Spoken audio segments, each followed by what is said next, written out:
Hello friends, नमस्कार, Radhe Radhe. Welcome to filler form. मेरा नाम ज्योति है और दोस्तों आप सभी का स्वागत है UGC net free online class में। जैसा कि आप सभी को पता है कि मैं जो है आपको हिंदी विषय पढ़ाती हूँ, तो मैं आज जो है आपको हिंदी विषय में जो पढ़ाऊँगी वो हिंदी साहित्य मैंने जो है उठाई है। यूनिट जो 3 है, हमारी इकाई 3 का जो हिंदी साहित्य है वो उठाया है। उस साहित्य शास्त्र में जो है हम लोग आज जो पढ़ेंगे वो है ध्वनि संप्रदाय। आज हम लोगों ने ध्वनि संप्रदाय के बारे में पढ़ना है, ध्वनि सिद्धांत के बारे में पढ़ना है कि जो अलग अलग आचार्य है, विद्वान हैं, उन्होंने क्या कहा ध्वनि संप्रदाय में और जो उनके प्रवक्तक है वो कौन हैं, और उन सभी चीज़ों के बारे में आज हम इस वीडियो में पढ़ेंगे। ठीक है, तो दोस्तों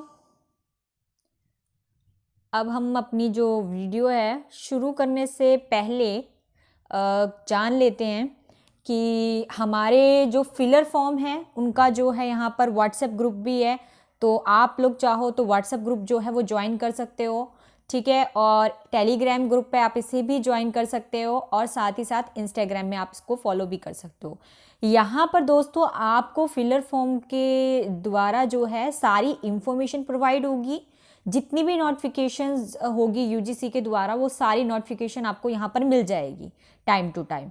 ठीक है, तो उसके लिए आपको हमको फॉलो करना पड़ेगा और साथ ही साथ हमारे ग्रुप से ऐड होना पड़ेगा ताकि आपको सारी अपडेट टाइम टू टाइम मिल जाए। ठीक है, कभी कभी क्या होता है कि हम लोग यार जो है कभी पता नहीं चलता कब अचानक सडनली एडमिट कार्ड आ गया, कब यूजीसी का एग्ज़ाम है, डेट मेंशन नहीं पता चलती, बट यहाँ पर आपको ऑल डिटेल्स जो है फिलर फॉर्म प्रोवाइड कर रहा है। आपको सारी यहाँ पे वीडियोस वगैरह सब कुछ आपको यहाँ मिलेगा। ठीक है, तो आप जो है इस तरीके से हमसे जुड़ सकते हैं। आगे चलते हैं।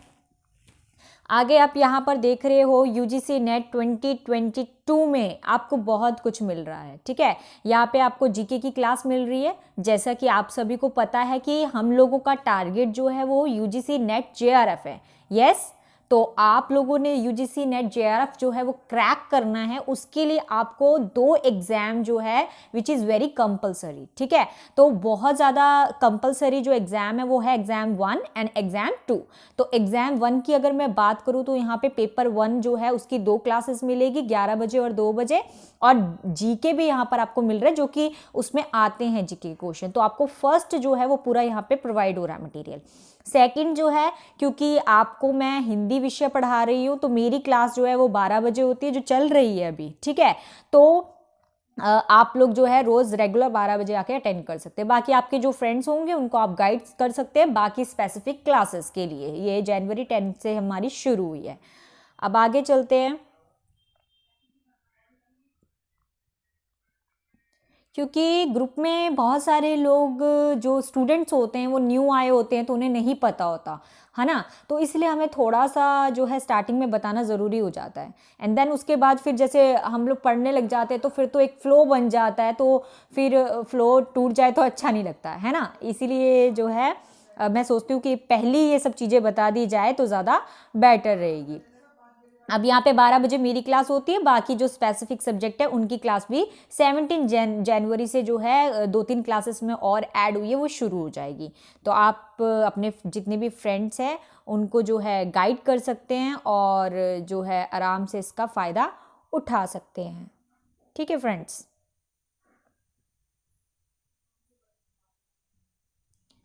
अब यहाँ पर हमारे पास आ जाती है एप्लीकेशन के बारे में बता दूँ तो आप प्ले स्टोर में जाइए। प्ले स्टोर में आपको फिलर फॉर्म करके एक एप्लीकेशन मिलेगी, आप उसको डाउनलोड कीजिए।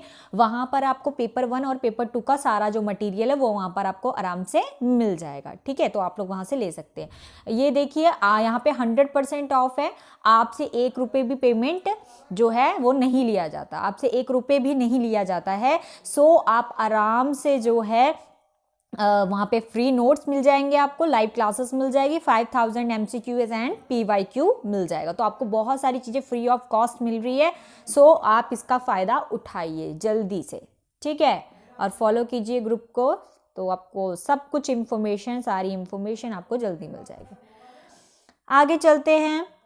तो आप लोग देख रहे हैं कि आज हमारा जो टॉपिक है वो क्या है, ध्वनि सिद्धांत। ठीक है, तो आज हम ध्वनि सिद्धांत को जो है पढ़ेंगे। पर बच्चों, क्योंकि आप सभी जानते हो कि आपकी टीचर कैसी है, तो आपकी टीचर हमेशा पहला वाला जो पुराना होता है उसको थोड़ा सा रिवाइज करवाती है एंड देन उसके बाद आगे चलते हैं। तो जैसे कि हम लोगों ने काव्य के बारे में चर्चा की। काव्य, यहाँ पर अभी तक काव्य का ही मैं कहूँ कि टॉपिक चल रहा है। तो जो काव्य है, काव्य लक्षण के बारे में पढ़ा, काव्य हेतु के बारे में पढ़ा, काव्य प्रयोजन के बारे में पढ़ा। एंड देन उसके बाद हम लोगों ने संप्रदाय, जो अलग अलग आचार्य विद्वान थे उनके बीच में मतभेद हुआ और उन्होंने मतभेदों में 6 संप्रदाय जो है उसका उदय किया और वो 6 संप्रदाय निकल कर आए। तो वो 6 संप्रदायों में से पहला था रस संप्रदाय, अलंकार संप्रदाय, रीति संप्रदाय, ध्वनि संप्रदाय और वक्रोक्ति संप्रदाय, और लास्ट है हमारा औचित्य संप्रदाय। इन संप्रदायों के बारे में हमने चर्चा करनी है। तो जैसा कि हमने रस संप्रदाय की चर्चा कर ली थी, जिसके जो प्रवक्तक थे वो भरत मुनि थे। फिर अलंकार की चर्चा की, अलंकार के जो प्रवक्तक थे वो बामा थे। रीति की चर्चा की, जिसके प्रवक्तक वामन थे। तो आप मुझे बताइए कि ध्वनि जो थे उसके प्रवक्तक कौन थे। ठीक है, मैंने तो पढ़ाना है भाई, मैं तो बताऊंगी, लेकिन आप बताइए। मैंने आपको हर वीडियो में बताया है ना। हर जितनी भी हमारी जितनी क्लासेस हुई है उन सारी क्लासेस में मैंने आप लोगों को बताया है कि ध्वनि सिद्धांत जो है वो किसके द्वारा जो है, कौन है इसके प्रवक्तक। यस, कमेंट कीजिए। तो ध्वनि संप्रदाय के जो प्रवक्तक है वो कौन है? अच्छा जी, बहुत अच्छा जी। ध्वनि संप्रदाय के जो प्रवक्तक है वो कौन है? आनंदवर्धन है। तो आनंदवर्धन जो है वो ध्वनि संप्रदाय के प्रवक्तक माने गए हैं। आगे इससे जो अगला हमारा होगा वो वक्रोक्ति सिद्धांत होगा, और उससे अगला जो होगा औचित्य, जिसके बारे में अभी हमने नहीं पढ़ा बट हम पढ़ेंगे।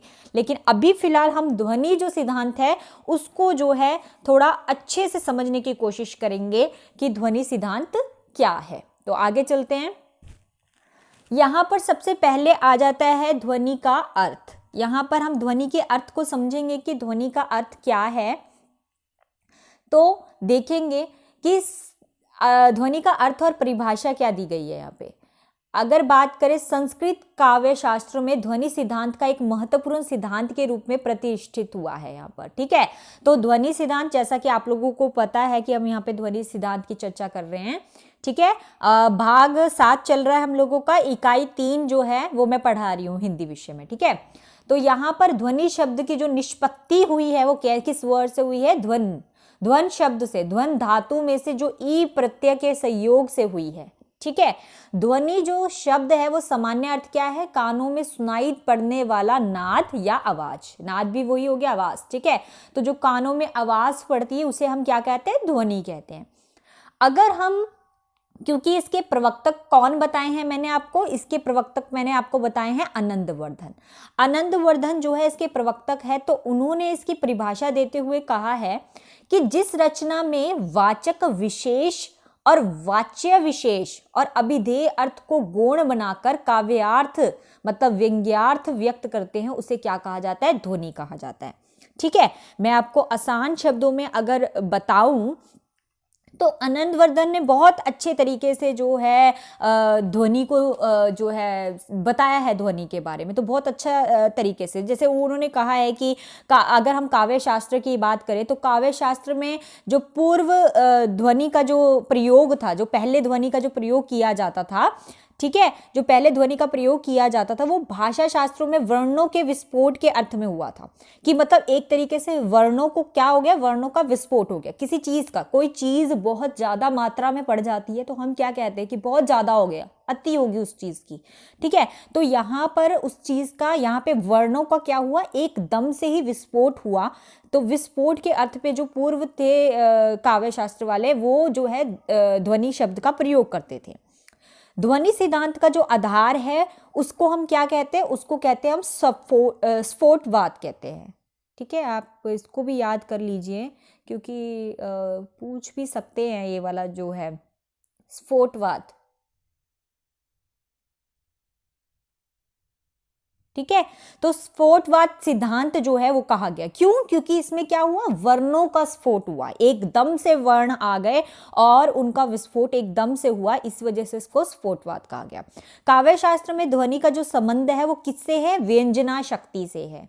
यहाँ पर जो मेन हम अगर काव्य सिद्धांत की बात करें तो इसमें व्यंजना शक्ति से ही सारा कुछ है। ध्वनि का जो संबंध है वो व्यंजना शक्ति से है। अब आप बोलोगे मैम जो क्या है व्यंजना, क्या है, आप ये बताइए हमें, और हमें थोड़ा सा इसको आसान तरीके से बताने की कोशिश कीजिए, है ना।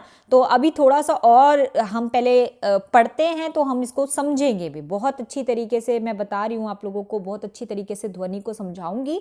ये वो ध्वनि नहीं है जो हम सुन रहे हैं ध्वनि, हम यहाँ पे, जैसा आपको पता है कि हम यहाँ पर किस चीज़ की बात कर रहे हैं, हम यहाँ पे किसकी बात कर रहे हैं? काव्य की बात कर रहे हैं, है ना।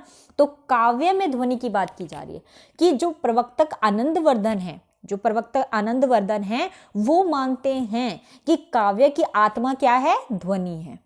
उन्होंने माना कि काव्य की जो आत्मा है वो ध्वनि है। तो अब हम इसी के ऊपर जो है विचार कर रहे हैं कि उन्होंने तो अपने तरीके से ध्वनि को बहुत ही ज़्यादा प्रमुखता दी है। उन्होंने कहा कि ध्वनि के बिना तो हम काव्य की रचना भी नहीं कर सकते। ठीक है, तो बाकी जितने भी आचार्य हैं वो क्या कहते हैं, उन्होंने क्या कहा, ठीक है। लेकिन अगर हम ध्यान से देखें तो क्या है कि सीधे शब्दों में अगर मैं कहूँ कि ध्वनि क्या है या ध्वनि हम किसे कह सकते हैं, तो यहाँ पर मैं शब्दों का, जिस शब्द का प्रयोग करूंगी वो क्या है? व्यंजना शब्द है। व्यंजना शब्द का प्रयोग करूंगी तो व्यंजना करने से जो अर्थ प्राप्त होता है। अब आप पूछोगे व्यंजना क्या है मैम, है ना मैम, व्यंजना क्या है? तो मैं बताऊं आपको कि व्यंजना क्या है। व्यंजना होता है भाव व्यक्त करने की जो शब्द शक्ति होती है। अगर आप लोगों ने शब्द शक्ति पढ़ी होगी ना, तो शब्द शक्ति में आगे पढ़ा होगा आपने अभिधा, लक्षणा वगैरह, वो सब जो है शब्द शक्ति में आता है। ये आएगा, टॉपिक आएगा हमारा इस यूजीसी नेट हिंदी एग्जाम के जो सेकंड पेपर है हमारा, उसमें आएगा ये, हम उसको पढ़ेंगे।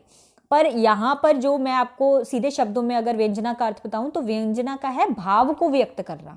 तो अब हम अपने भावों को व्यक्त कर रहे हैं बच्चों, तो हम अपने भावों को व्यक्त करने के लिए जिस शब्दों का प्रयोग कर रहे हैं, देखो जिस शब्द शक्ति का हम जो है प्रयोग कर रहे हैं, उस शब्द शक्ति को क्या कहा जाता है? व्यंजना कहा जाता है। मेरी बात समझ में आ गई? व्यंजना किसे कहते हैं? व्यंजना कहते हैं भाव व्यक्त करने की जो शब्द शक्ति हमारे भीतर है, उसे क्या कहा जाता है? व्यंजना कहा जाता है। ठीक है, अब हम ध्वनि की ओर जाएंगे तो धीरे धीरे ध्वनि तक पहुंचाऊंगी आपको मैं कि ध्वनि क्या है। अब क्या है? व्यंजना करने से मतलब जो भाव हम व्यक्त कर रहे हैं अपनी शब्द शक्ति से, उसको करने से जो अर्थ हमें प्राप्त होता है, जो अर्थ हमें मिलता है, वही क्या है? ध्वनि है। उसी को तो ध्वनि का है। मेरी बात समझ में आई? व्यंजना मतलब जिन शब्दों का हम, जिस शब्द शक्ति का या जिस भावों को व्यक्त करने के लिए जिस शब्द शक्ति का हम प्रयोग कर रहे हैं, जब उसका अर्थ हमें प्राप्त हो जाए, जब हमें उसका अर्थ समझ में आ जाए ना, तो वही क्या है? ध्वनि है। ठीक है, और इसको क्या कहा जाता है? इसको ही बच्चों व्यंग्यार्थ कहा जाता है। किस शब्द का प्रयोग किया है? व्यंग्यार्थ शब्द का प्रयोग किया है। ठीक है, अब मैं व्यंग्यार्थ भी आपको थोड़ा आसान तरीके से बता दूं कि जो है क्या है। ठीक है, तो यहाँ पर जो है यहाँ पे व्यंग्यार्थ शब्द का जो प्रयोग किया है। अब व्यंग्यार्थ क्या है बच्चों? व्यंग्यार्थ का मतलब ही है, व्यंग्यार्थ का मतलब क्या है? व्यंग्यार्थ का मतलब है व्यंजना। ठीक है, व्यंग्यार्थ का अर्थ क्या है? व्यंजना। अब व्यंजना क्या है? व्यंजना की बात करूं तो किसी भी कोई वाक्य भी हो सकता है, वो कोई शब्द वाक्य, उसी को तो हम क्या कहेंगे? व्यंग्यार्थ कहेंगे। ठीक है, अब व्यंग्यार्थ आप अलग तरीके से करते हो। आप कोई वाक्य, आप काव्य लिख रहे हो, ठीक है, एक मैं उदाहरण बताती हूँ। आप काव्य लिख रहे हो और काव्य में जो है आपने कोई बात कही। मैं तो कहूँ जितनी भी कविताएं लिखी जाती है ना, जितनी सारी कविताएं हम लोग कवि जो है वो लिखते हैं, वो सारी की सारी व्यंग्यार्थ ही होती है।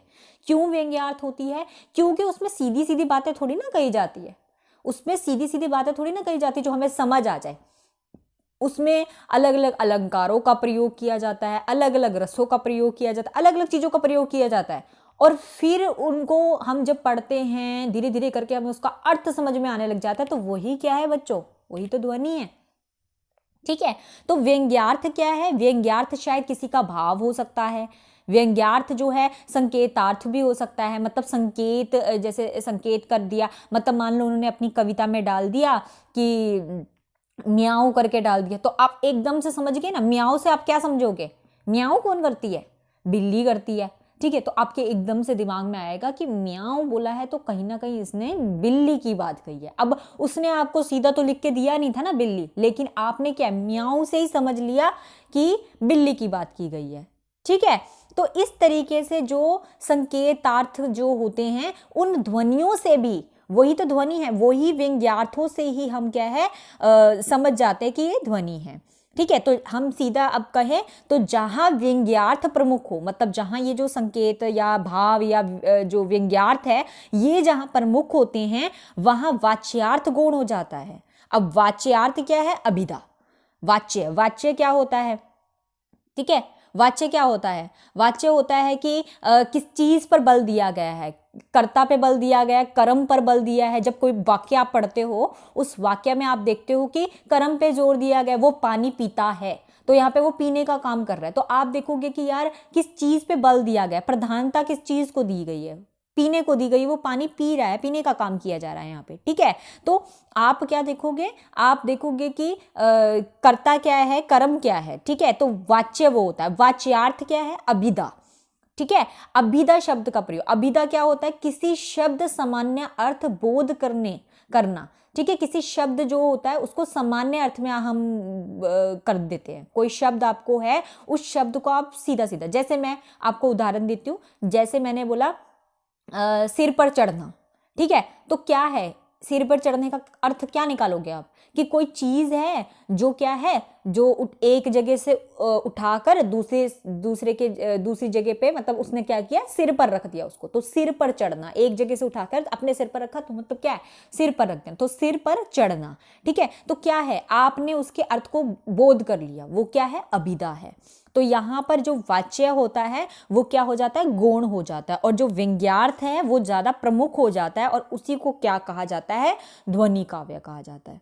ठीक है, तो यहाँ पे ध्वनि के बारे में बता दिया गया कि ध्वनि क्या है और क्या है। तो मेनली जो है हम ये बोल सकते हैं, लास्ट यही कह सकते हैं कि ध्वनि क्या है, व्यंजना करने से जो अर्थ प्राप्त हो। ठीक है, व्यंजना करने से जो अर्थ प्राप्त होता है, मतलब शब्द शक्ति का हम प्रयोग करते हैं या अपने भावों को व्यक्त करते हैं, अगर वो करते हैं हम, और उससे हमने अपने भावों को व्यक्त कर दिया, ठीक है, और उससे हमें उसका अर्थ भी इजीली समझ में आ जाता है, तो वही क्या है, इजीली ना भी आए, मतलब हमें दोनों तरीके से समझ आना चाहिए, चाहे वो कविता के द्वारा हो, चाहे वो गद्य के द्वारा हो, पद्य के द्वारा हो, तो वैसे ही अगर आ जाए तो वो क्या है, ध्वनि है।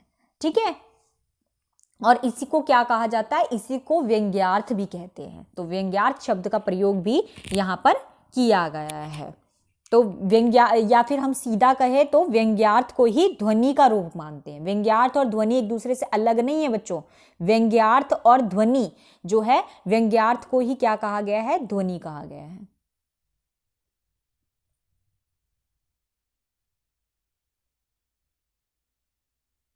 अब आगे चलते हैं। आगे जो है ध्वनि के 3 भेद किए गए हैं। ठीक है, ध्वनि के तीन जो है भेद किए गए हैं, और जो है ये 3 भेद हमें क्या बताते हैं। ध्वनि की जो 3 भेद किए, पहला है वस्तु ध्वनि, दूसरा है अलंकार ध्वनि, तीसरा है रस ध्वनि। ठीक है, ये 3 जो भेद बताए मैंने आपको, कौन कौन से, वस्तु ध्वनि, ठीक है, अलंकार ध्वनि और रस ध्वनि। तो साथ साथ याद करोगे, ज्यादा हार्ड नहीं है, बहुत इजी है। ये तो बहुत छोटे छोटे टॉपिक है, मैं तो कहूँ छोटे छोटे टॉपिक है, इतने बड़े टॉपिक नहीं है। ठीक है, तो बहुत आसान है ये। ठीक है, तो अब हम बात करते हैं वस्तु ध्वनि की, कि वस्तु ध्वनि क्या है। वस्तु ध्वनि के ऊपर डिस्कशन करते कि वस्तु ध्वनि क्या है। तो वस्तु ध्वनि में किसी एक वस्तु से दूसरी वस्तु की व्यंजना की जाती है। ठीक है, वस्तु ध्वनि में क्या है, एक कोई वस्तु है, उससे क्या है, किसी दूसरे व्यक्ति की व्यंजना की जाती है या दूसरी वस्तु की जो है व्यंजना की जाती है। व्यंजन मतलब यहाँ पे व्यंजन मतलब छुपाया जाना या मतलब ये जैसे हम काव्य में करते हैं। काव्य में क्या होता है, सीधे सीधे बात नहीं की जाती, ठीक है, सीधे सीधे बात नहीं की जाएगी। उसमें क्या होगा, काव्य में जो है इस तरीके से लिखा जाएगा, अर्थ हमें उसका खुद निकालना पड़ेगा। तो यहाँ पे क्या है, वस्तु को वस्तु के साथ कंपैरिजन करके भी बता सकते हैं, ठीक है। जैसे कि इस तरीके मुख की तुलना जो है फूल के साथ कर दी, ठीक है। इस तरीके जो मुख की तुलना है वो किसके साथ कर दी, फूलों के साथ कर दी। तो इस तरीके से जो है जब किसी एक वस्तु या वस्तु मतलब बात भी हो सकता है, किसी एक बात को अगर हम दूसरी बात के साथ व्यंजन कर देते हैं तो उसे हम क्या करते हैं, वस्तु ध्वनि कहते हैं। वो क्या है, वस्तु ध्वनि है, जहां पर हम एक को दूसरे के साथ करते। अब आगे चलते हैं, आगे है अलंकार ध्वनि। अलंकार ध्वनि क्या है, अगर अलंकार ध्वनि की बात करें, अलंकार आपने पढ़े, ठीक है। तो अलंकार ध्वनि क्या है, अलंकारों की अभिव्यक्ति व्यंग्यार्थ के रूप में होती है यहाँ पर, ठीक है, व्यंग्यार्थ के रूप में ही हो रही है। व्यंग्य मैंने क्या बताया आपको, कोई भी वाक्य भी हो सकता है, कोई शब्द हो सकता है, ठीक है, ठीक है। और उन शब्दों को हम कैसे दिखा रहे हैं, अलंकारों के रूप में दिखा रहे हैं। जैसे कि आप लोगों ने देखा है ना कि अलंकार जो है वो किस तरीके से प्रयोग किए जाते हैं। उपमा अलंकार है, चाहे रूपक अलंकार है, अनुप्रास अलंकार है। तो क्या है, आगे आगे वाले शब्द, आगे आगे वाले जो वर्ण हैं वो एक जैसे होते हैं, ठीक है। और क्या है, मतलब उनकी एक ध्वनि सी बनती है, ध्वनि बनती है ना उसमें, जब आप उन पंक्तियों को गाओगे तो उसकी एक ध्वनि बनेगी, ठीक है। तो वो क्या है, वो एक तरीका है ध्वनि को बताने का। तो व्यंग्यार्थ आपने अपनी बात भी कह दी और उसमें ध्वनि भी आ गई, तो क्या है, वो अलंकारों की जो अभिव्यक्ति है वो व्यंग्यार्थ के रूप में की जाए तो उसे क्या कहते हैं, हम अलंकार ध्वनि की कहते हैं, ठीक है। उसके बाद आ जाता है रस ध्वनि। अब रस ध्वनि क्या है, अगर रस ध्वनि की बात करें तो रस ध्वनि, कौन से रस पढ़ाए हैं बच्चों मैंने आपको, अगर आप मुझे बताओ कि रस कितने हैं, कौन से रस मैंने आपको पढ़ाए हैं, तो मेनली मैं सिंपली आपको स्थाई रस के बारे में बात कर रही हूँ। यहाँ पे चर्चा देखो, वैसे तो बहुत सारे मैंने आपको 4 करवाए थे, है ना। वो ही जो रस के प्रवक्तक थे, कौन थे रस के प्रवक्तक बच्चों, भरत मुनि, है ना। भरत मुनि की जो सूत्र था, मैंने आपको कहा था कि उस सूत्र को याद कर लो, रट्टा मार लो उसको अच्छे से। सूत्र क्या था, विभाव अनुभाव व्यभिचार्य संयोगाद्र रस निष्पत्ति, है ना, यही था ना गलत तो नहीं बोल रही तो वही, ठीक है, विभाव अनुभाव व्यभिचार्य संयोगाद्र रस निष्पत्ति। तो क्या है, विभाव से, अनुभाव से, व्यभिचार्य से और संचारी भाव से जो रस है उसकी निष्पत्ति होती है, उसे कहते हैं रस। अब लेकिन यहाँ पर मैंने आपको बताया कि स्थायी रसों की बात कर रहे हैं, तो स्थायी रस जो मैंने आपको बताए थे वो 9 स्थायी रस बताए थे आप लोगों को मैंने, तो यहाँ पर वही 9 रसों का इस्तेमाल किया जा रहा है ध्वनि में। उन्हीं 9 रसों का मैंने कहा ना आपको, जितने भी प्रवक्तक होंगे ना वो अपने जो संप्रदाय उन्होंने दे रखा है उसी को प्रमुखता देंगे, वो उसको सबसे सर्वोपरि मानेंगे, सबसे ऊपर मानेंगे। और बाकी जितने संप्रदाय हैं या जो बनकर बाहर निकले हैं, चाहे वो रस है, चाहे अलंकार है, चाहे वक्रोक्ति जो है, वक्रोक्ति तो जो है अभी है ही नहीं, तो जो ये जो हमारे संप्रदाय है, तो इन संप्रदाय को क्या मानेंगे वो, कि ये इसके भीतर ही है, ठीक है। ये जो रस है वो इसके भीतर है, अलंकार जो है वो इसके भीतर है, ठीक है। तो इन्होंने प्रमुखता किसको दे दी, ध्वनि को प्रमुखता दे दी, कि ध्वनि ही सबसे ऊपर है और ध्वनि ही जो है काव्य की आत्मा है।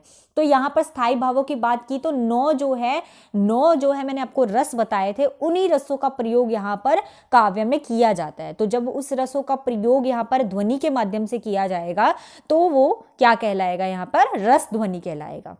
रस ध्वनि में नवरस के साथ साथ भाव को भी समावेश होता है, तो भाव भी इसके अंदर ही होगा, ठीक है। इसीलिए ध्वनि सिद्धांत में ही रस की महत्वता स्पष्ट की है और बताया है कि रस जो है यहाँ पर इंपॉर्टेंट है, बट किसके अंदर इंपॉर्टेंट है, ध्वनि सिद्धांत के अंदर इंपॉर्टेंट है रस, ठीक है बच्चों। तो ये जो है आपको वस्तु ध्वनि बता दिया मैंने, अलंकार ध्वनि बता दिया और रस ध्वनि आपको मैंने यहाँ पर बता दिया। ठीक है, तो क्या बताया मैंने, ध्वनि वस्तु, मैंने ध्वनि बताया कि किसी एक वस्तु से जब दूसरी वस्तु की व्यंजना की जाती है तो उसे क्या कहते हैं, वस्तु ध्वनि कहते हैं। अलंकार, अलंकारों को जो है, अलंकारों की अभिव्यक्ति जो है वो व्यंग्यार्थ के रूप में की जाती है। ठीक है, तो उसे क्या कहते हैं, अलंकार ध्वनि कहते हैं। और रस, मैंने आपको 9 रस की बात की और कहा आपको कि जो 9 रस है उसके साथ साथ ही भावों का समावेश भी यहाँ पर होता है। ठीक है, तो इस तरीके से हमारे ये जो 3 बोलूँ मैं, ठीक है, तो ये हमारे 3 भेद जो ध्वनि के थे वो मैंने आपको यहाँ पर बता दिए हैं। अब आगे चलते हैं। आगे अगर व्यंग्यार्थ के आधार पर कहा जाए, क्योंकि मैंने कहा व्यंग्यार्थ जरूरी है, यहाँ पर बार बार ये जो शब्द है, ये शब्द आपका बार बार आ रहा है, व्यंग्यार्थ। ठीक है, तो ये जो शब्द की बात कर रही हूँ मैं, व्यंग्यार्थ शब्द की बात, जिसका मतलब है वाक्य या शब्द, कोई भी वाक्य या शब्द। आप सिंपल लैंग्वेज में याद कर लो, क्योंकि मैं नहीं चाहती आप भूलो इस शब्द को। ठीक है, तो कोई भी वाक्य या शब्द, ठीक है, कोई भी वाक्य या शब्द की बात की जाए, ठीक है, उसमें भाव भी हो सकता है या संकेतात्मक भी शब्द हो सकते हैं, कुछ भी हो सकता है। तो व्यंग्यार्थ के आधार पर जो आनंदवर्धन है, उन्होंने जो है काव्य के 3 भेद बताए हैं, क्योंकि काव्य की डिस्कशन हो रही है और काव्य ध्वनि को ही काव्य की आत्मा बताया जा रहा है, और आनंदवर्धन इसके प्रवर्तक है, तो जाहिर सी बात है वो एक अलग ढंग से बताएंगे, वो एक अलग ढंग से प्रस्तुत करेंगे कि जो व्यंग्यार्थ है वो क्या है। तो यहाँ पर काव्य के जो है 3 आधार, 3 भेद माने हैं, उत्तम काव्य, मध्यम काव्य और अधम काव्य। अब उत्तम काव्य क्या है बच्चों, अब हम उत्तम काव्य के बारे में पढ़ रहे हैं। उत्तम काव्य क्या है, तो आप कहोगे इसमें वाच्यार्थ, वाच्यार्थ मतलब वाच्यार्थ, ये व्यंग्यार्थ था। देखो शब्दों की यहाँ पर बहुत महत्वता है। ठीक है, यहाँ पर शब्दों पर ध्यान दो। व्यंग्यार्थ मतलब मैंने आपको शब्द या वाक्य बता दिया। ठीक है, और वाच्यार्थ की बात करूं मैं, अगर वाच्यार्थ की बात करूं तो वाच्यार्थ का मतलब आप समझ लो आसान शब्दों में कथन, कोई भी कथन। ठीक है, तो यहाँ पर क्या है, कथन। इसमें वाच्यार्थ की अपेक्षा व्यंग्यार्थ अधिक उत्कृष्ट होता है। मतलब वाच्य क्या होता है, इसमें कम होता है। किसकी बात कर रही हूं मैं यहाँ पर, उत्तम काव्य की बात कर रही हूं, ध्यान है ना, उत्तम काव्य की बात कर रही हूं। उत्तम काव्य में जो वाच्यार्थ होता है वो जो है वाच्यार्थ की अपेक्षा व्यंग्यार्थ अधिक होता है। वाच्य मतलब कम होता है और व्यंग्यार्थ उसमें सबसे ज्यादा अधिक होता है। इसीलिए क्या कहा जाता है, इसे ध्वनि, इसको जो है उत्तम काव्य कहा जाता है। इसको बच्चों लिख लो आप लोग कहीं पे, इसको ध्वनि काव्य भी कहा जाता है, इसको ध्वनि काव्य भी कहा जाता है। ठीक है, उत्तम काव्य को ध्वनि काव्य भी कहा जाता है, लिख लीजिए। तो व्यंग्यार्थ के आधार पर आनंदवर्धन ने जो 3 भेद किए, उत्तम काव्य, मध्य काव्य और अधम काव्य। उत्तम काव्य में उन्होंने बता दिया कि वाच्यार्थ की अपेक्षा व्यंग्यार्थ पर अधिक जो है वो अधिक जो है उत्कर्ष होता है। व्यंग्यार्थ अधिक होता है उसमें और वाच्यार्थ कम होता है, इसीलिए इसे ध्वनि जो काव्य है वो भी कहा जाता है। तो व्यंग्यार्थ अगर अधिक होगा तो क्या होगा, मैंने अभी पीछे आपको जब डेफिनेशन करवाई थी तो मैंने आपको ध्वनि की डेफिनेशन बताई कि व्यंजना करने से जो अर्थ प्राप्त हो वही क्या है, ध्वनि है। ठीक है, और उसको क्या कहा जाता है, उसी को क्या कहा जाता है, उसी को तो ध्वनि कहा जाता है। ठीक है, और व्यंजना का अर्थ, व्यंजना को ही क्या कहा जाता है, व्यंग्यार्थ कहा जाता है। व्यंजना करना मतलब व्यंग्यार्थ करना।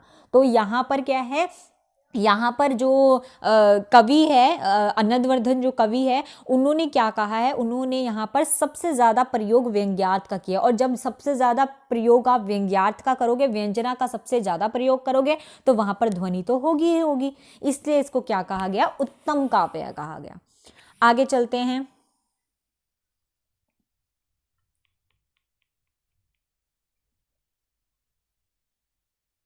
आगे आ जाता है हमारा मध्यम काव्य। अब मध्यम काव्य क्या है बच्चों, ठीक है, आपने सीधा लिख देना उत्तम काव्य में। बच्चों देखो कंफ्यूज नहीं, उत्तम काव्य में आप सीधा लिखोगे, इसमें ज्यादा जो है क्या होता है, व्यंग्यार्थ होता है। सिंपल सी बात, ज्यादा इसमें व्यंग्यार्थ होता है, बस। ज्यादा व्यंग्यार्थ होता है इसमें। मध्यम काव्य, अब मध्यम काव्य की बात कर रही हूं तो इसमें क्या है, वाच्यार्थ के सम्मान ही व्यंग्यार्थ उत्कर्ष होता है। मतलब जितना वाच्या है, जितना ये वाच्यार्थ है, मैंने आपको पीछे बताया वाच्यार्थ मतलब कथन, जितना कथन है उतना ही इसमें व्यंग्यार्थ भी है, उतना ही इसमें व्यंग्यार्थ भी है। तो दोनों क्या है, सम्मान है यहाँ पे, ठीक है, दोनों यहाँ पर सम्मान है, ठीक है, दोनों एक जैसे ही हैं यहाँ पर, ठीक है। तो इसीलिए इसको क्या कहा गया, मध्यम काव्य कहा गया, क्योंकि ये दोनों को बीच में ले लेता है, ना ही ज्यादा व्यंग्यार्थ है इसमें और ना ही इसमें ज्यादा व्यंग्यार्थ है, ठीक है, ना ही वाच्यार्थ है और ना ही व्यंग्यार्थ है, दोनों बराबर हैं, इसलिए इसको क्या कहा गया, मध्यम काव्य कहा गया। इतनी सी बात है, छोटी सी सिंपल सी। आगे चलते हैं, आगे आ जाता है हमारा अधम काव्य। अधम काव्य क्या है बच्चों, अच्छा एक चीज और रह गई, मध्यम काव्य की बात करूं तो मध्यम काव्य जो है इसमें वाच्यार्थ और मैंने वो बता दिया आपको, व्यंग्यार्थ जो है वो सम्मान होते ही हैं। इसका जो अलग नाम है, इसका जो अलग नाम है उसको कहते हैं गुणीभूत व्यंग्य, लिख लीजिए, गुणीभूत व्यंग्य, ठीक है, गुणीभूत व्यंग्य भी कहा जाता है इसको, किसको, मध्यम काव्य को, ठीक है। उत्तम काव्य को क्या कहा जाता है, ध्वनि काव्य कहा जाता है, मध्यम काव्य को क्या कहा जाता है, गुणीभूत व्यंग्य कहा जाता है। अब आ जाता है हमारा तीसरा है हमारा अधम काव्य। अब अधम काव्य क्या है ये देखते हैं।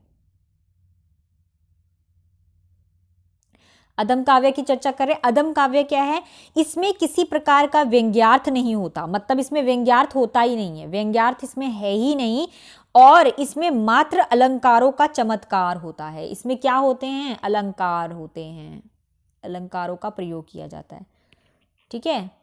ऐसा मत सोचना कि जहाँ जो है, ये मत अपने दिमाग में डाल देना कि जहाँ पे व्यंग्यार्थ जो है नहीं तो वो हम क्यों पढ़ रहे हैं इसमें, ऐसा कुछ नहीं है, ठीक है। व्यंग्यार्थ होता है लेकिन कम और ज्यादा होता है, कहीं पे ज्यादा होता है और कहीं पे कम होता है और कहीं पे सम्मान होता है, जो हम यहाँ पढ़ रहे हैं। तो यहाँ पर तो देखो बिल्कुल प्रयोग नहीं किया, यहाँ पे तो ज्यादा प्रयोग किया गया है व्यंग्यार्थ का, यहाँ पर देखे तो बिल्कुल मीडियम किया गया, सम्मान है दोनों में।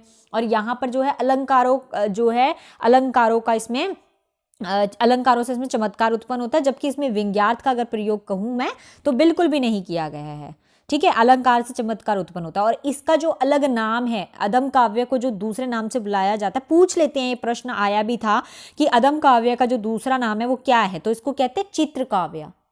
इसको क्या कहते हैं, चित्र काव्य। क्यों कहते हैं इसको चित्र काव्य, क्योंकि इसमें इमेजिनेशन बच्चों ज्यादा होती है।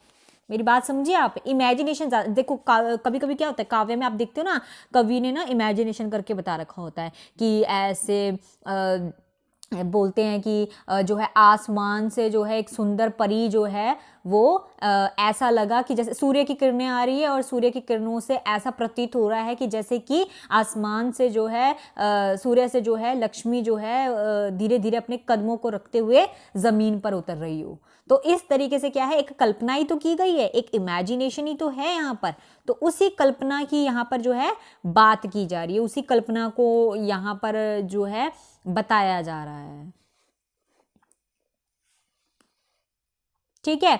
तो यहाँ पर जो है अधम काव्य को कौन सा काव्य भी कहते हैं, चित्र, क्योंकि जब हम काव्य उसका ऐसे टाइप के जो काव्य होते हैं उनको पढ़ते हैं तो हमारे आंखों के सामने एक चित्र बनना शुरू हो जाता है, हम इमेजिनेशन करने लग जाते हैं, हाँ हाँ ऐसा होता है। या फिर मैं अगर आपको सीधे शब्दों में बताओ, आपने किसी व्यक्ति को नहीं जाना है, आपने किसी व्यक्ति को देखा नहीं है, उससे बात नहीं की, लेकिन उसके बारे में बहुत कुछ सुना है ना। आपके फ्रेंड्स होंगे, है ना, आपके फ्रेंड्स होते हैं तो क्या होता है उनके साथ, आप अपने फ्रेंड्स के साथ कैसे करते हो, आपको किसी फ्रेंड ने बताया भाई मेरे फ्रेंड का नाम ये है, पता है वो ऐसा है, पता है वो ऐसी है ना। ऐसे जब वो अपने फिर बताता है कि वो उसके ना बाल लंबे लंबे से हैं, है ना, उसके जो है आईज जो है बड़ी बड़ी सी है, ठीक है, जो है ऐसी है, वो सुंदर है, ये है वो है। तो जब उसके फीचर्स बताता है वो, आपको उसकी विशेषताएं बताता है, तो आपके माइंड में आपका एक माइंड सेट हो जाता है, आपके माइंड में उसका चित्र बनना शुरू हो जाता है और उस चित्र से ही आप अंदाजा लगा लेते हो, मतलब उस चित्र से आपको पता चल जाता है।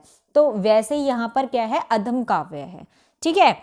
इसमें किसी प्रकार का व्यंग्यार्थ का प्रयोग नहीं किया, इसमें मात्र अलंकारों के चमत्कार से ही होता है। अलंकार ऐसे ऐसे डाले हुए हैं जिससे हमें पूरी अनुभूति हो जाती है, हमारे को वो ध्वनि जो है हमारे अंदर तक उस अर्थ का बोध करवा देती है। और उसी को क्या कहा गया है यहाँ पे, चित्र काव्य भी कहा गया है और अधम काव्य भी कहा गया है।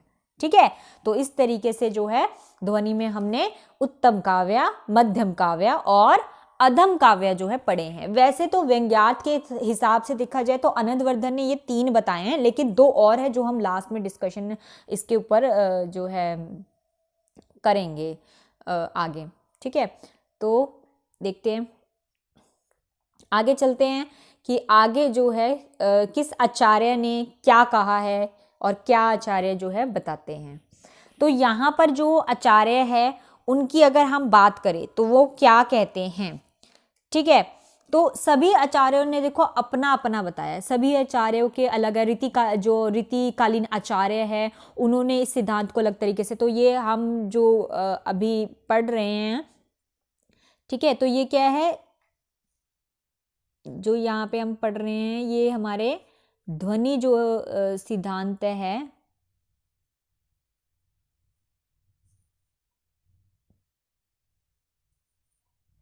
ध्वनि सिद्धांत जो है उनकी स्थापना तो पता ही है आपको कि आनंदवर्धन ने की थी, लेकिन उसमें बहुत सारे जो कह सकती हूँ मैं कवि जो हैं वो है यहाँ पे।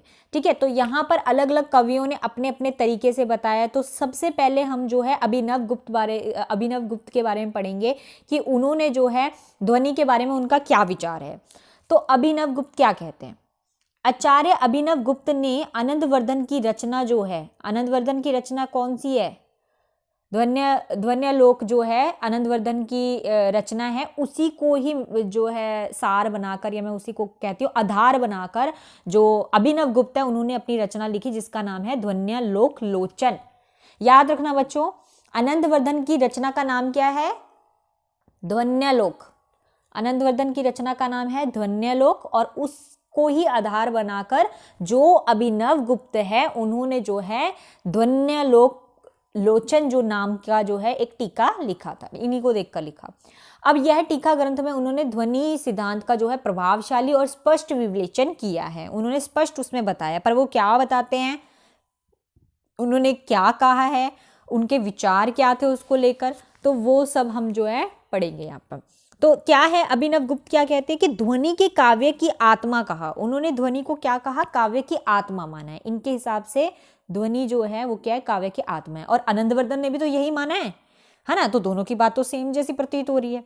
अब सुनो, अगर रस की काव्य की आत्मा है, वो क्या कहते हैं कि ध्वनि को उन्होंने काव्य की आत्मा जो है कहा, पर औपचारिक मात्र है, सिर्फ औपचारिक मात्र में कहा। वस्तुतः रस ही काव्य की आत्मा है। वस्तुतः वो क्या कह रहे हैं कि रस ही काव्य की आत्मा है।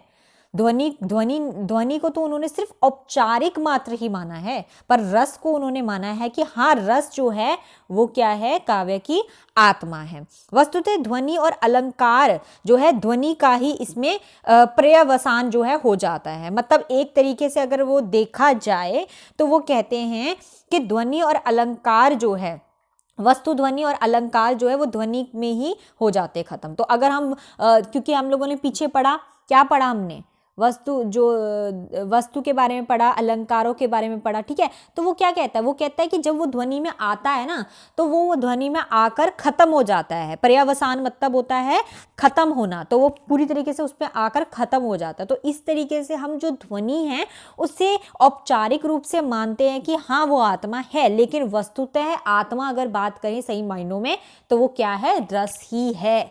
तो एक तरीके से ये जो है आनंदवर्धन का जो ध्वनि सिद्धांत है उसको प्रमुखता जो है नहीं दे रहे हैं। ठीक है, उसको प्रमुखता नहीं दे रहे हैं, लेकिन हाँ उसको स्वीकार करते हैं, उसको स्वीकार कर रहे हैं, पर उसको प्रमुखता नहीं दे रहे हैं। वो कह रहे हैं कि इसके बिना भी जो है काव्य की रचना हो सकती है।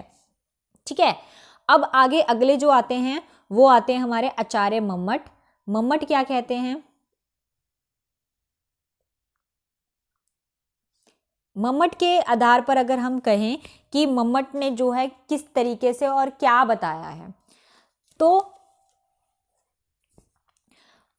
मम्मट ने वैसे उसका अभिनव गुप्त का अगर हम बात करें तो अभिनव गुप्त का सन अगर आपको याद करना है तो आप कर सकते हैं। 980 से लेकर इनका जो सन जो इनका अभिनव गुप्त का जो सन था वो था 980 से लेके 1020, ठीक है, 980 से लेके 1020 यहाँ तक था। तो इसका आप सन भी जो है याद कर सकते हैं, ठीक है। टीका तो आपको पता ही चल गया, टीका लोचन जो क्या लिखा था उन्होंने वो आपको याद होना चाहिए। इनका जो उक्ति है वो वाली क्योंकि इन्होंने रस को सबसे ज़्यादा प्रमुखता दी है ना, मैंने अभी आप लोगों को बताया कि इन्होंने रस को जो है ज़्यादा प्रमुखता दी है अभिनव गुप्त ने। तो इन्होंने उसके लिए एक सूत्र भी लिखा था, रस नैव जीवति सर्वम काव्यम। इसमें उन्होंने कहा कि काव्य रस के द्वारा ही जीवित रहता है, काव्य जो है वो रस के द्वारा ही जीवित रहता है, इसलिए उन्होंने इसमें क्या है, रस को प्रमुखता दी है, महत्ता दी है। आगे चलते हैं मम्मट पे। मम्मट क्या कहते हैं? मम्मट ने क्या है, ध्वनि सिद्धांत के समर्थन में आचार्य मम्मट का विशेष स्थान है, ठीक है। इसमें सबसे बड़ी इसको जो है सबसे बड़ी देन यह ही है कि इन्होंने व्यंजना के स्वतंत्र वृत्ति के साथ ही प्रतिष्ठा स्थापित की है, ठीक है। मतलब सबसे ज़्यादा इन्होंने व्यंजना जो है उसको एक स्वतंत्र वृत्ति के रूप में जो है माना है इन्होंने, ठीक है। तो अगर मैं ध्वनि के प्रस्थापक जो परमाचार्य जो है इसको कह सकते हैं, इनको कहते हैं, जो मम्मट है ना इनको ध्वनि प्रस्थापक परमाचार्य कहा जाता है, क्योंकि इन्होंने कहीं ना कहीं व्यंजना को जो है स्वतंत्र वृत्ति के रूप में स्थापित किया था, ठीक है। अगर ध्वनिवादी जो मम्मट की बात करें, क्योंकि बहुत तरीके से इन्होंने ध्वनि को बताया है, तो ध्वनिवादी अगर मम्मट की बात करें तो क्योंकि इन्होंने समर्थक थे ना ये इसके ध्वनिवादी के, तो इन्होंने क्या किया है, ध्वनि और रस की महत्ता को स्वीकार किया है, ठीक है। इन्होंने भी रस को और ध्वनि दोनों को स्वीकार किया है। जिस तरीके से अभिनव गुप्त ने स्वीकार किया उसी तरीके से मम्मट ने भी स्वीकार किया है। आगे चलते हैं हम लोग, और इनका ग्रंथ कोई बता सकता है मुझे? इनके ग्रंथ का नाम अगर किसी को पता है तो वो मुझे कमेंट करके बता सकता है। अभी कमेंट कीजिए, अभी कमेंट करके मुझे बताइए कि मम्मट का जो ग्रंथ है वो कौन सा है। काव्य प्रकाश, ठीक है, काव्य प्रकाश जो है,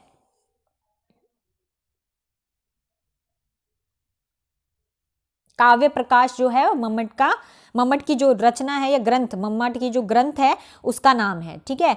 तो इस तरीके से जो मम्मट है उन्होंने अपने विचार रखे। आगे चलते हैं, आगे आ जाते हैं पंडित राज जगन्नाथ। जगन्नाथ को तो वेरी इंपॉर्टेंट है वैसे, जगन्नाथ के तो बहुत ही मैं कहूँ कि बहुत कुछ है।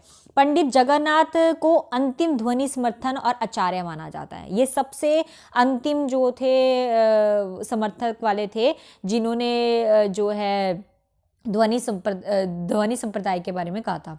उन्होंने जो है रस गंगाधर नामक जो ग्रंथ था, इनके ग्रंथ का नाम क्या है, रस गंगाधर नामक ग्रंथ जो था इनका, ठीक है, रस गंगाधर इनका जो ग्रंथ था उसमें इन्होंने बताया, ठीक है। इन्होंने ध्वनि के आधार पर काव्य के 3 भेदों के स्थान पर 4 भेदों की स्थापना की है, ठीक है। इन्होंने 4 भेद बताए हैं, वो भी बता देती हूँ मैं आपको कि कौन कौन से 4 भेद बताए हैं, बताती हूँ, ठीक है। तो इन्होंने जो ध्वनि है उसको जो है चार जो भागों में विभाजित किया है ना, वो क्या है, वो उन्होंने 4 भेद जो बताए हैं वो है उत्तमोत्तम, ठीक है, माध्यम और उत्तम और अधम। अधम, इन्होंने अधम को भी एक्सेप्ट किए, ठीक है, इन्होंने अधम का भी बताया, जो पीछे अधम था वो वाला, ठीक है। उत्तमोत्तम और जो मध्यम हो गया और उत्तम हो गया। तो इस तरीके से इन्होंने 4 जो है काव्य के जो 4 भाग हैं इस तरीके से विभाजित किए। तो इन्होंने सीधा कहूँ तो इन्होंने ध्वनि को क्या कहा है, उत्तम माना है। ध्वनि को क्या माना है इन्होंने, उत्तम। इनके नज़र में जो ध्वनि है वो क्या है, उत्तम है। अगर काव्य की बात करूँ तो काव्य इनकी नज़र में क्या है, काव्य इनकी नज़र में उत्तमोत्तम काव्य है, ठीक है। और ध्वनि को इन्होंने क्या कहा है, इसको पूरी तरीके से इन्होंने रमणता ही बताया है, इन्होंने रमणीय बताया है कि इस तरीके से तो हम इसमें रमणता महसूस करते हैं, क्योंकि ध्वनि जो है वो उसमें उत्तम का काम करता है और जो काव्य है वो उत्तमोत्तम काव्य का काम करता है, ठीक है। तो इस तरीके से हम जो जगन्नाथ है उन्होंने काव्य के 4 भेद बता दिए, ठीक है, उत्तमोत्तम, मध्यम और उत्तम और अधम, ये 4 काव्य बताएं। पूछ भी सकते हैं ये तो, बट इतने ज़्यादा इम्पोर्टेंट नहीं है। आगे आ जाते हैं हम लोग यहाँ पे, तो आगे आ जाते हैं रेपक और रूपक और जो हेमचंद्र है उन्होंने क्या कहा है। अगर इनका सन बताए तो 20वीं सदी के आचार्य थे ये। इन्होंने रचना जो की है, इनकी रचना का नाम है अलंकार सर्वस्व, ठीक है। और पर्वतीय आचार्यों में ध्वनि संबंधी मतों की विवेचना करते हुए जो ध्वनि सिद्धांत है उसको महत्ता का प्रतिपादन किया है। इन्होंने भी ध्वनि संप्रदाय जो है माना है। आचार्य हेमचंद्र की बात करें, उन्होंने अपनी जो रचना है कौन सा शब्द अनुशासन में, जो शब्द अनुशासन में उन्होंने जो है अभिनव गुप्त के मत का समर्थन किया। तो अभिनव गुप्त ने क्या बताया है वो आप ऊपर पढ़ चुके हो। अभिनव गुप्त ने यही बताया है कि जो रस है और जो ध्वनि है, ध्वनि को उन्होंने स्वीकार किया है, लेकिन ये कहा है कि ध्वनि को हम आत्मा तो नहीं बोलेंगे, बट रस जो है वो एक आत्मा है। ध्वनि तो है, आगे जाके जो ध्वनि के अलंकार वगैरह है या ध्वनि है वो अंदर जाकर उसके कहीं ना कहीं खत्म हो जाती है, लेकिन रस जो है उसके बिना हम जो है काव्य के ना होने के बारे में सोच भी नहीं सकते हैं, ठीक है। तो इस तरीके से ये सारे जितने भी आचार्य हैं इन्होंने जो है बताया है, अभिनव गुप्त ने, आचार्य मम्मट ने, जगन्नाथ ने और रुपये और हेमचंद्र ने। अब आगे हम जो है और आचार्यों के बारे में पढ़ेंगे, ठीक है। आगे आ जाते हैं हिंदी रीतिकालीन आचार्य, ठीक है। हिंदी के जो रीतिकालीन आचार्य है, हिंदी के जो रीतिकालीन आचार्य हैं उनके बारे में पढ़ेंगे। तो सबसे पहले आ जाते हैं हमारे कुलपति, फिर भिखारी दास, चिंतामणि, प्रताप शाही और भी हैं आगे। बहुत इम्पॉर्टेंट हैं ये जो हिंदी रीतिकालीन आचार्य हैं, इनके बारे में पूछ लिया जाता है तो आपको जो है पता होना चाहिए। तो सबसे पहले आ जाते हैं कुलपति मिश्र। अब जो कुलपति मिश्र है उन्होंने क्या कहा है या उनके अनुसार जो है क्या है।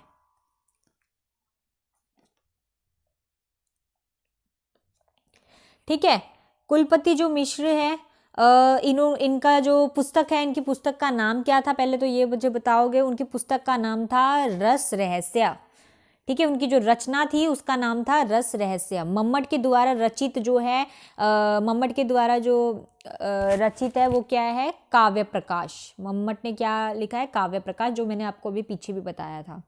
बनाकर इन्होंने क्या किया, इन्होंने अपनी रचना में रस साहित्य में मम्मट द्वारा जो रचित काव्य प्रकाश को आधार बनाकर ध्वनि की जो है विवेचना की है। इन्होंने काव्य के 3 भेदों का उल्लेख किया है। वे ध्वनि को ही काव्य की क्या मानते, आत्मा मानते। तो इन्होंने पूरी तरीके से ध्वनि को काव्य की आत्मा माना है, जैसे आनंदवर्धन ने माना है।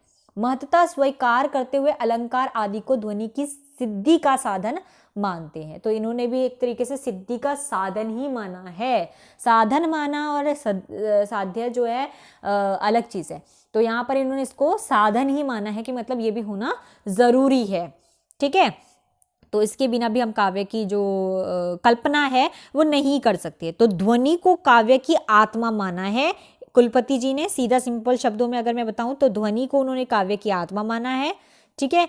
तो यही इसका हो सकता है। बाकी इन्होंने जो को कुछ पंक्तियां लिखी है जो कि वेरी इंपॉर्टेंट है, बट मैंने यहाँ पे मेंशन नहीं किया। इनका जो सूत्र था वो मैंने मेंशन नहीं किया। आप चाहो तो थोड़ा बहुत नोट डाउन कर लो, बाकी आप जो पुस्तक जो भी आपके पास होगी आप उसमें देख लेना। तो इनकी जो उक्ति है उसमें लिखा है, व्यंग जीव ताको कहत, शब्द अर्थ है देह, गुण गुण भूषण भूषणो, दूषण दूषण ए। ठीक है, ये वाली जो पंक्तियां हैं वेरी इंपॉर्टेंट है, और ये यूजीसी नेट में जो है हिंदी का जो पेपर होता है उसमें आ गई है कहीं, मतलब आई थिंक 3-4 बार रिपीटेशन इसकी हो चुकी है। सो 3-4 बार रिपीटेशन इसकी हो चुकी है, तो अभी भी ये जो है आ सकता है। अभी जो पिछले हमारे एग्जाम्स गए हैं उन पे इनकी रिपीटेशन हुई है।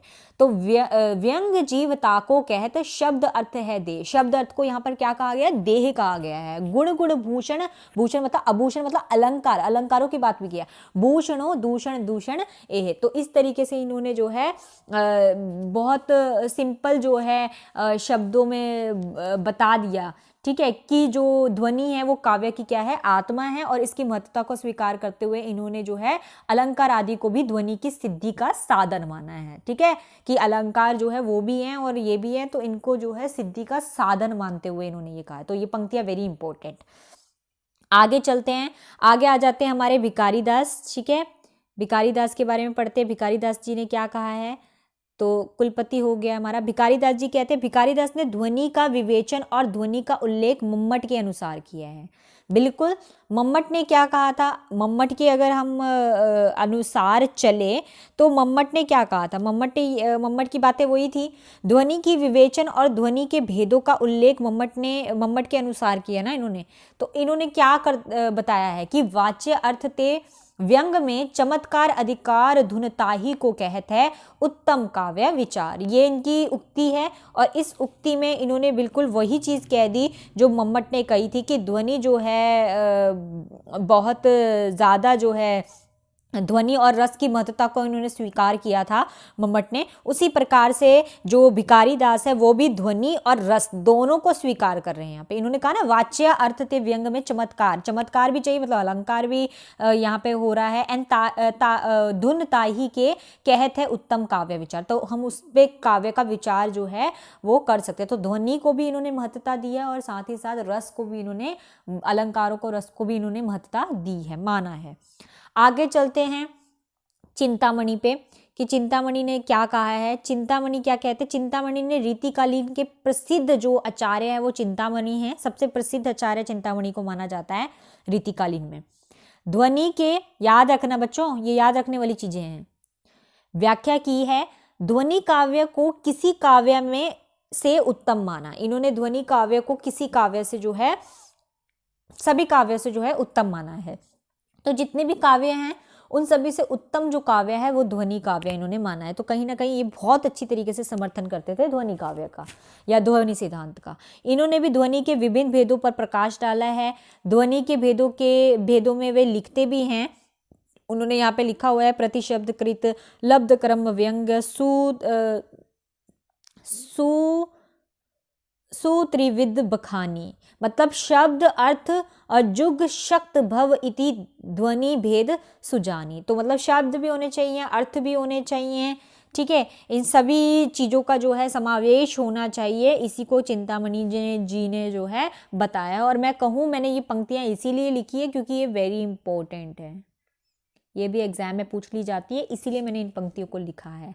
प्रतिशब्दाकृत लब्ध क्रम व्यंग सूत्रिविद बखानी, शब्द अर्थ जुग सक्त भवति ध्वनि भेद सुजानी। तो ये बहुत इंपॉर्टेंट जो पंक्तियां हैं चिंतामणि की, ये पूछी गई है, तो इसलिए ये इंपॉर्टेंट है, मैंने यहाँ पर लिखी है। आगे चलते हैं बच्चों, आगे आ जाते हैं हमारे प्रताप शाही। प्रताप शाही जो है उन्होंने भी बताया है। तो प्रताप शाही की जो रचना है वो है काव्य विलास। काव्य विलास इनकी रचना है, याद रखोगे सभी के सभी। काव्य विलास किसकी रचना है, प्रताप शाही की, प्रताप शाही की, ठीक है। और इनकी रचना में 108 छंदों में इन्होंने ध्वनि को ही विवेचन किया है, ध्वनि के बारे में ही बताया इन्होंने 108 छंदों में। तो इन्होंने ध्वनि के भेद जो है गिनवाए हैं, गिनकर बताए इन्होंने, गिनवाए हैं। और ध्वनि की परिभाषा देते हुए क्या कहा है, वाच्य अपेक्षा अर्थ को व्यंग चमत्कार होई, ठीक है, शब्द अर्थ में प्रकट जो धुनि कहियत है सोई। तो इस तरीके से इन्होंने जो है अपनी उक्ति दी है। और ये उक्तियां भी वेरी इंपॉर्टेंट है। देखो जो इसमें इम्पोर्टेंट, पता है मैं कहूँ तो बाकी का जितने भी सिद्धांत हैं उन सिद्धांतों में से ये सबसे, मतलब ये छोटा सिद्धांत ज़रूर है लेकिन फिर भी ये सिद्धांत जो है इसमें बहुत कुछ इम्पोर्टेंट है, ठीक है। तो मिस मत करना बच्चों, इम्पोर्टेंट है। इसमें जो उत्तम है वो काव्य माना, जो काव्य है काव्य को उत्तम माना गया है। आगे चलते हैं हम।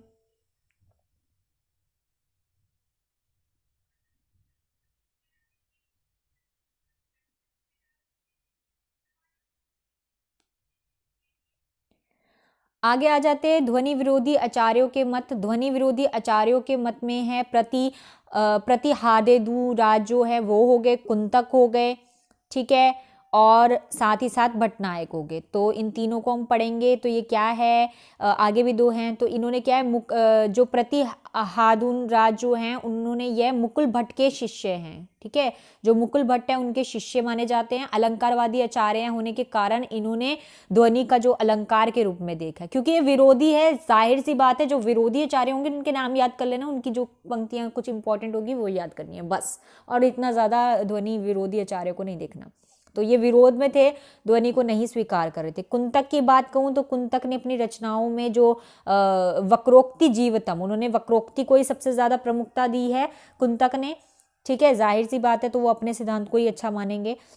बाकी उन्होंने जो है खंडन ही किया एक तरीके से। तो यहाँ पर व्यंजनों के साधन के आधार पर अभिधा के महत्व को स्वीकार किया है इन्होंने। अभिधा को जो है पूरी तरीके से जो है स्वीकार किया। जो बातें हमें सीधी समझ में आ जाती है वही अभिधा है। कोई चीज़ आपको कही और आप उसको सीधे शब्दों में ले लोगे, ठीक है। आपको बोला सिर पटकना, मतलब कोई अपना सिर दीवार पे मार रहा होगा ना, पटक रहा ही होगा, तभी तो उसको बोला सिर पटकना। तो इस तरीके से अभिधा, आप जिस चीज़ों को सीधा समझ जाते हो वो क्या है, अभिधा है। तो यहाँ पर यहाँ यही नहीं, उन्होंने अभिधा में व्यंजना और लक्षणा का भी समावेश किया है यहाँ पे। तो व्यंजना और लक्षणा को मिला दिया इन्होंने।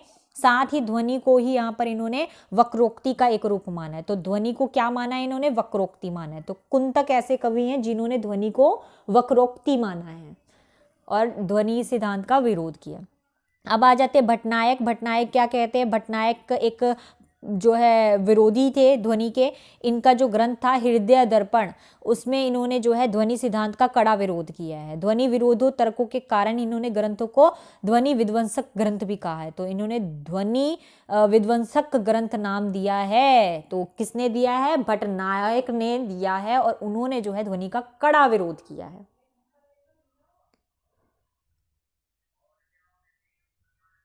अब आगे चलते हैं और आगे देखते हैं कि कौन से आचार्य हैं। तो आगे हमारा जो अंतिम पेज है, यहाँ पर जो है महीम भट्ट है। महीम भट्ट ने क्या कहा है, महीम भट्ट क्या कहते हैं, महीम भट्ट ने अंतिम ध्वनि जो है, विरोधी आचार्य थे, अंतिम आचार्य थे ये। इन्होंने जो है व्यक्ति विवेक की रचना की है इन्होंने। इनकी रचना का नाम है व्यक्ति विवेक, और ध्वनि के अनुमान के अंतर्गत सिद्धि करने के लिए किया है इन्होंने सब कुछ, ठीक है। ये तर्क संगत और एक मौलिक भी है। तो मतलब एक तरीके से इन्होंने भी विरोधी किया है। इन्होंने भी जो है मैं कहूँ कि इन्होंने भी ध्वनि का जो है कड़ा विरोध करते हुए यहाँ पर बताया है। तो व्यक्ति विवेक जो है इनकी रचना है। तो आप पूछ सकते हैं आपसे कि व्यक्ति विवेक जो रचना है वो किस कवि की है, या फिर वो कवि जो है उन कवि का नाम पूछेंगे तो महीम भट्ट है। और उन्होंने कड़ा विरोध किया है किसका, ध्वनि के समर्थक में नहीं थे वो, विरोध किया है उन्होंने, तो उसके समर्थक में बिल्कुल भी नहीं थे। फिर आ जाता है धनंजय। धनंजय ने क्या कहा है, इन्होंने ध्वनि विरोधी आचार्य थे ये भी। इन्होंने रसाभिव्यक्ति में व्यंजना को महत्ता ना देकर तत्पराय शक्ति को स्वीकार किया। तो इन्होंने किसको स्वीकार किया है, शक्ति को। तो पूछ सकते हैं कि कुछ कवियों के नाम लिख करके इनमें से कौन से हैं जिन्होंने ध्वनि को शक्ति के रूप में स्वीकार किया है। तो इस वक्त कौन है, वो धनंजय है जिन्होंने शक्ति को स्वीकार किया है। अब आगे जो है हमने जैसे कि पढ़ा, हमने ध्वनि के भेद पढ़े हैं। आनंदवर्धन ने ध्वनि के भेद बताए थे। तो यहाँ पर जो है लक्षणा मूला है, अभिधा मूला है, अलंकार ध्वनि है, वस्तु ध्वनि, और ये तो ये तीन हम जो है पढ़ चुके हैं ऑलरेडी। अलंकार ध्वनि भी पढ़ चुके, वस्तु ध्वनि भी और रस ध्वनि भी। लक्षणा मूला ध्वनि कौन सी होती है, वह मूल उसके जिसके मूल में क्या हो, लक्षण हो, उद्देश्य हो जिसके मूल में, उसको कहते हैं लक्षण मूला ध्वनि। अभिधा मूला कौन सी होती है, जो शब्द सीधे सीधे समझ आ जाए ना, मैंने वही कहा था अभिधा। तो यहाँ पे मूल में क्या होती है, अभिधा होती है, उसे कहते हैं अभिधा मूला।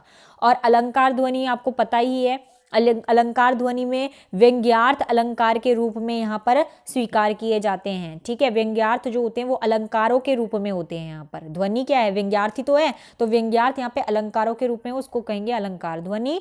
जो व्यंग्यार्थ यहाँ पर भाव के रूप में होगा उसको कहेंगे वस्तु ध्वनि। जो व्यंग्यार्थ जो है विभाव, अनुभाव और संचारी भाव, जो नौ रस जो बताए हुए हैं, विभाव, अनुभाव, संचारी भाव के रूप में होगा, वो कौन सा होगा, रस ध्वनि होगा। तो इस तरीके से यहाँ पे ध्वनि के भेद हो गए। अब आगे चलते हैं। आगे इसका निष्कर्ष पढ़ते हैं कि इसका अंतिम क्या है। तो ध्वनिवादी आचार्यों के यह मत है कि रस, अलंकार, रीति, गुण, औचित्य आदि सभी ही ध्वनि के साधन हैं और उनके अंग है। मतलब इसको अंग माना जा सकता है, लेकिन इसको काव्य की आत्मा नहीं माना जा सकता।